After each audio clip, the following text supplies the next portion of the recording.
Minute एक जन कोणतं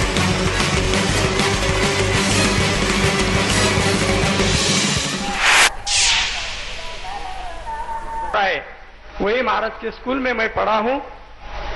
मेरा हर एक पॉलिटिकल पार्टी को यह अनुरोध है कि भाई गवर्नमेंट ने एक दारूबंदी जो डिपार्टमेंट है वो निकाला है और उसके ऊपर करोड़ों रुपए खर्चा करती है, लेकिन हमारे जनार्दन स्वामी और शांतिगिरी महाराज ऐसे और संत है कि जिन्होंने कोई गवर्नमेंट का डोनेशन न लेते हुए भी दारूबंदी जो गवर्नमेंट ने निकाला है, लेकिन इन्होंने कोई डोनेशन न लेते हुए भी हजारों लोग ये व्यसन मुक्त किए हैं। ऐसे संतों के ऊपर, ऐसे प्रोग्राम के ऊपर शासन ने खर्चा करना चाहिए, इसके ऊपर पैसा शासन ने देना।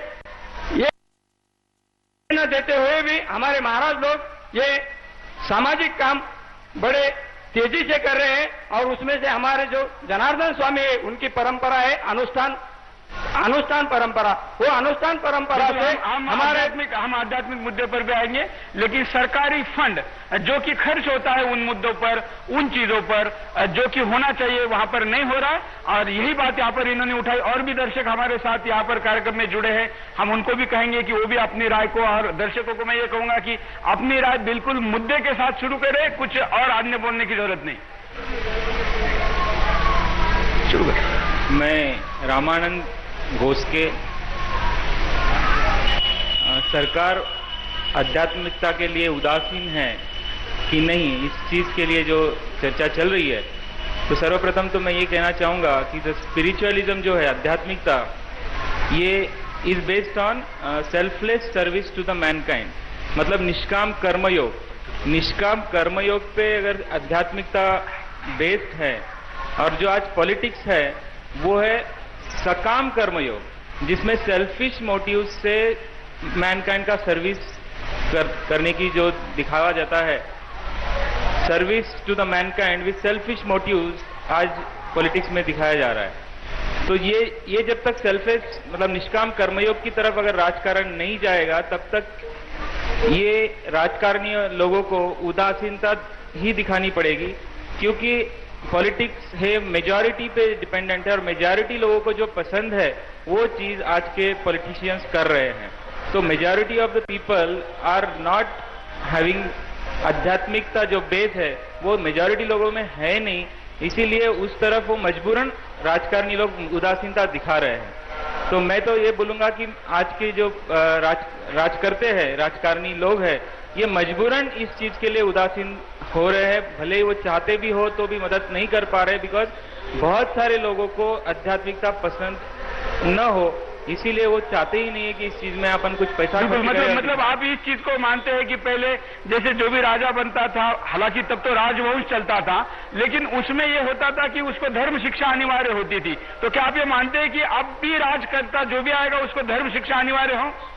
बिल्कुल, मैं तो यही बोलूंगा कि हर स्टूडेंट को पहले से ही स्पिरिचुअलिज्म, जैसे पहले गुरुकुल परंपरा थी, प्रभु रामचंद्र भी वशिष्ठ ऋषि के शिष्य रह चुके हैं, प्रभु कृष्ण जी भी सांदीपनि ऋषि के शिष्य रह चुके हैं, उसी तरह भारतवर्ष में जो संस्कृति है उसमें हर स्टूडेंट को स्पिरिचुअलिज्म का बेस रहना चाहिए, तो ही आगे जाके जब वो बड़ा होगा तब उस चीजों में उसको रुचि रहेगी और आध्यात्मिकता की तरफ उसका उदासीनता नहीं रहेगा। बिल्कुल, बहुत अच्छा मुद्दा यहाँ पर दिया है। और भी हमारे साथ एक बुजुर्ग दर्शक भी है जिन्होंने इस विषय पर कुछ बोलने की इच्छा व्यक्त की, हम उनको भी कहेंगे कि आप अपनी बात रखें।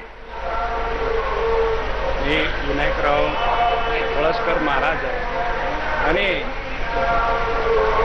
पळसकर महाराज बोलतोय। या ऐसा है कि सरकार जब अपन ने गांधी जी जब अपना देश स्वतंत्र किया है, वल्लभ भाई पटेल सभी अपने भारत की जनता एक जगह करके ये स्वतंत्र मिला है। जब से भारत 1947 से कोई उसका बंदोबस्त नहीं होता है, जब अतिरेकी इधर जब आता है, कोई शस्त्र लेके आता है, तो ये बॉर्डर पे लोग क्या नींद लेते हैं? बॉर्डर पे मैं गया है। बिल्कुल, हम इस मुद्दे पे बात नहीं चाहेंगे। हम आज चाहेंगे कि हमारा जो आज का सवाल है, हम इसी पे फोकस करें कि क्या सरकारें आध्यात्मिक कार्यक्रमों के प्रति, इस आंदोलन के प्रति, मूवमेंट के प्रति संवेदनशील है। इस पर आप क्या कहेंगे? आप स्वयं एक महाराज है, ऐसे आध्यात्मिक कार्यक्रमों में जाते रहते हैं। क्या नेता लोग ऐसे कार्यक्रमों में आते हैं, वो केवल वोट के लिए आते हैं? ये जो नेता है, ये सिर्फ वोट के लिए आते हैं। इन्होंने सबके लिए ख्याल करना चाहिए। सरकार ऐसी शांति से चलना चाहिए। इस सरकार को जब ऐसे प्रोग्राम बड़े बड़े सिख, शाही, मोमिन सभी लोगों ने ऐसे प्रोग्राम लेके देश के अंदर शांति लाना चाहिए। शांति जब मिलेंगी सबको, तो ये देश में चिड़चिड़ी नहीं होंगी, अच्छा देश चलेगा। बिल्कुल। हम यहाँ पर हमारे साथ रामकृष्ण महाराज लविकर जी है, जो कि आध्यात्मिक दृष्टिकोण से और इस विषय के पीएचडी भी है, और साथ में जो पुणे यूनिवर्सिटी है उसमें तत्वज्ञान के ऊपर काम भी करते हैं। महाराष्ट्र की जो सबसे बड़ी खासियत है, यहाँ का वारकरी आंदोलन या वारकरी संप्रदाय, उसके एक महत्वपूर्ण अंग है। मैं महाराज जी आपसे जानना चाहूंगा कि राज सत्ता का धर्म के प्रति क्या एक तरीके से रुख होना चाहिए, या पुराने जमाने से लेकर अब तक उनके लिए क्या संकेत है? वास्तविक धर्मो विश्वास जगत प्रतिष्ठा, समग्र विश्व की प्रतिष्ठा धर्मानुकरण करने से होती है। लेकिन ये भारत सरकार खाली वैदिक हिंदू धर्म के प्रति उदासीन है, लेकिन अन्य धर्मों के लिए विशेष रूप में प्रसन्न होते।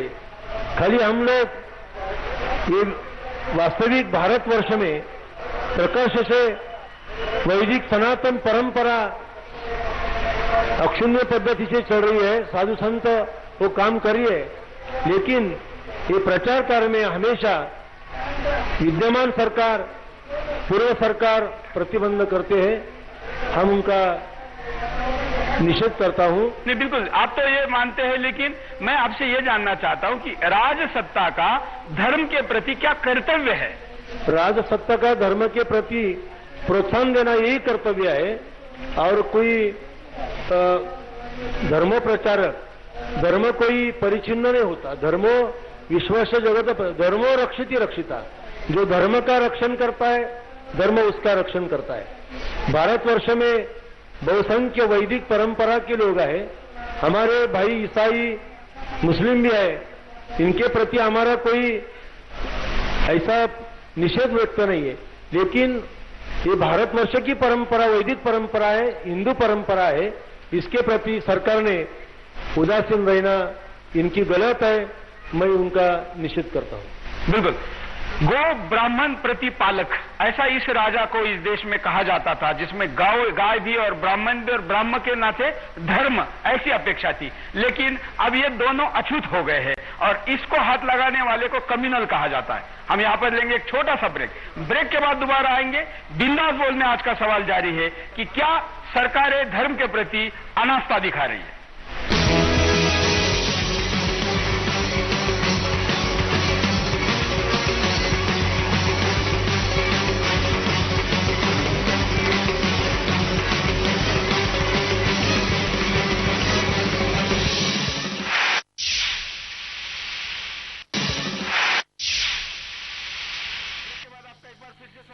देख रहे बिंदास बोल, और बिंदास बोल में हम विषय लेकर आए हैं आपके सामने, पूछ रहे सवाल हम आपको, और साथ साथ बिंदास बोल का ये पहला एपिसोड है जिसमें हम ऑडियंस में गए हैं, कार्यक्रम के जगह पर गए जहां पर कई लोग हमारे साथ बैठे हुए हैं, और हम इसमें सवाल पूछ रहे हैं कि क्या सरकार, और राज्य की हो या केंद्र की हो, आध्यात्मिक कार्यक्रम, ऐसे कार्यक्रम जहां पर खुद जनता पैसा इकट्ठा करती है, भक्त पैसे इकट्ठा करते हैं, साथ साथ में अपने गुरु के नाम पर, जैसे यहां पर जनार्दन स्वामी जी महाराज की 21वीं पुण्यतिथि का कार्यक्रम होने जा रहा है, वहां पर इतने लोग बड़ी मात्रा में आए हैं, जिसमें सरकार से वैसे तो पैसे की 1 रुपए की चंदा नहीं लिया गया है। कई कार्यक्रमों में, कई धर्म के कार्यक्रमों में सरकार फंड देती है, यहां पर यह भी अपेक्षित नहीं है। और मैं बात केवल यहां के कार्यक्रम में की नहीं कर रहा हूं, देश भर में ऐसे कई आध्यात्मिक काम चलते हैं, उनके बारे में भी मैं ये कह रहा हूं।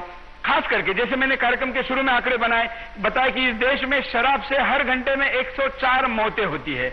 30 लाख लोग शराब की नशे के कारण किसी न किसी एक्सीडेंट में मरते हैं और सालाना 3 करोड़ लोग एक्स्ट्रा ऑस्ट्रेलिया की पूरी पॉपुलेशन जितनी है इतने पॉपुलेशन जैसे लोग हर साल शराब में बढ़ रहे हैं। ऐसे में सवाल ये उठता है कि सरकार नशाबंदी शराब के खिलाफ जो कार्यक्रम चलाती है, नारकोटिक पे इतना खर्चा करती है, दूसरी तरफ इसको बंद करने के लिए जो आध्यात्मिक परंपरागत उपाय तौर तरीके हमारे यहां पर अपनाए जाते हैं उसको मदद नहीं करती। शराब के साथ साथ भी इस विषय पर इस बार हमारे साथ अन्य साधु संत भी जुड़ गए हैं, हम उनसे भी बात करेंगे, देखेंगे वो क्या कहना चाहते हैं। और साथ साथ में आप दर्शक भी हमको जो एसएमएस कर रहे हैं वो एसएमएस भी मुझे अब यहाँ पर मिलने शुरू हुए हैं। यहाँ पर निर्मला पाटिल धुलिया से एसएमएस कर रही है, कहती है कि सरकार का रवैया जम्मू से लेके कन्याकुमारी तक और आसाम से लेके मुंबई तक एक जैसा है। हमारे साथ यहाँ पर कुछ दर्शक जुड़ने जा रहे हैं, हम उनसे बात करना चाहेंगे। बोलिए, क्या कहेंगे? मेरा कहना है कि जब सरकार जहाँ बड़े बड़े तीर्थ क्षेत्र है वहाँ जो पुनर्वसन जैसे जो मंदिर पुराने जो मंदिर होते हैं वो जैसे कि गिरने शुरू हो जाते, बहुत से पुराने मंदिर जैसे 12 ज्योतिर्लिंग है, बहुत सारे ऐसे मंदिर को जो निधि होता है वो खुद खा लेते हैं और वहाँ लोग भक्त लोग जो आते हैं उनकी जो समस्या होती है वो खुद जानते नहीं है।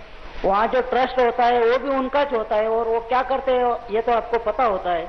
और जैसे अभी ये जो बड़े बड़े महात्मा जी है, जैसे शांतिगिरी महात्मा जी, रामानंद गिरी महात्मा जी और बहुत से जो महात्मा जी है, इनको तो ये लोग ऐसे समझते हैं कि ये कुछ कर नहीं सकते। लेकिन बिल्कुल, हमारे साथ यहाँ पर कुछ महिलाएं भी जुड़ी हुई है, हम महिलाओं की भी प्रतिक्रिया यहाँ पर लेना चाहेंगे, क्योंकि आध्यात्मिक क्षेत्र में महिलाओं का योगदान बहुत बड़े पैमाने पर होता है और महिला ही होती है जो अगर खुद आध्यात्मिक क्षेत्र में जुड़ जाए तो उस पूरे परिवार में आध्यात्म एक नहीं कई परिवारों में फैलता है। यहाँ पर जो महिला है मैं उनको कहूंगा कि वो अपनी प्रतिक्रिया को दे।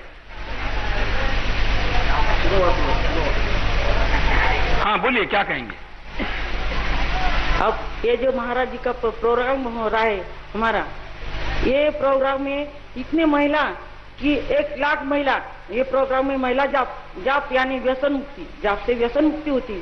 तो सरकार बोलती कि महिलाओं को 30% आरक्षण है, उनको इतना है, वो तो हमारे जो महिलाएं जाप करने के लिए आए हैं तो इनको कोई सरकार कोई मदद कर नहीं सकती। ऐसा हमारा कहना है कि सरकार ने ये जो महिला है महाराज जी का जो प्रोग्राम है इसमें व्यसन मुक्ति हो रही है। महिला जाप करने से, जाप यानी मंत्र से वो जो अपने पतिराज वो व्यसन मुक्त होते, तो इसलिए सरकार कोई करते नहीं।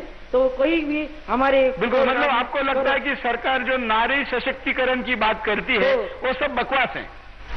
हाँ, वो मतलब झूठ बोलती है सरकार। नारी सशक्तिकरण में केवल पोस्टरबाजी, एडवर्टाइज तक ये सीमित है। हाँ, वो करती है, पर हमारे प्रोग्राम में कोई नहीं है। बिल्कुल, और आपके प्रोग्राम में नहीं, देश भर के किसी भी प्रोग्राम में कोई मदद नहीं होती, ऐसा आप मानती हैं?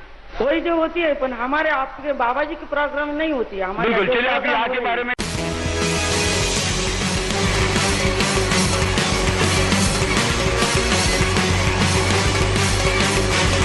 एक मिनट एक जन कुंदन